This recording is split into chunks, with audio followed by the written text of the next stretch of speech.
What are my experience as a woman in two fields, both being an entrepreneur, a founder and CEO of a tech company, and a VC in a world that's primarily dominated by men? Is that fair?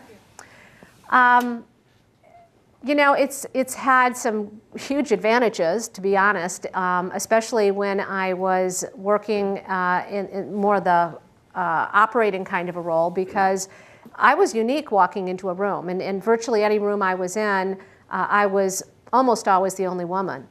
And that included when I went out to raise venture capital and would walk in. I will say there were some downsides as well. There were times when people weren't quite sure what role I played in the company.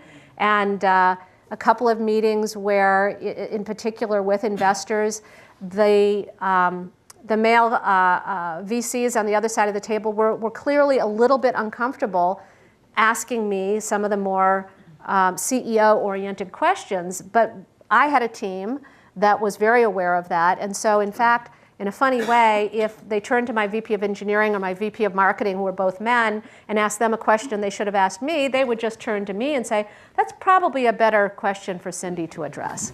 And we got over those pretty quickly. You learned how to do that. There are, without a doubt, some challenges, if you will, in terms of the building relationships. It's not, I didn't play basketball with all of these guys, but I will tell you, it's equally challenging that instead of going to Stanford or Harvard, I went to Carnegie Mellon. And being here in Silicon Valley, if I look around, first of all, you know, my graduating class was 110 students, not 600 or 800 as many of the major programs are.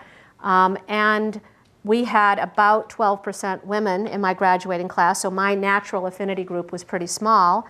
And if I counted today what percentage of those are still working, and for gosh sake, which ones are in tech or in venture, the numbers get down to probably 2. Literally 2 people, not 2%, right? So the numbers get to be pretty small. So the challenge, I think, is that, you know, we have to build and expand that natural affinity group. And it's really important to have that. I've been fortunate here to do what I do in Silicon Valley. When I was a founder CEO, there was a great group called Forum for Women Entrepreneurs and Executives that had a separate CEO group that was just women CEOs. And you might have been surprised, because this is 15 or a dozen years ago anyway, but that group had 30 or 40 people at every meeting, which meant we had about 200 people in the group. And they were all women, and they were all CEOs. So they do exist. The myth that they don't exist is kind of a little overblown. The numbers are still small, and I'd love to see them expand.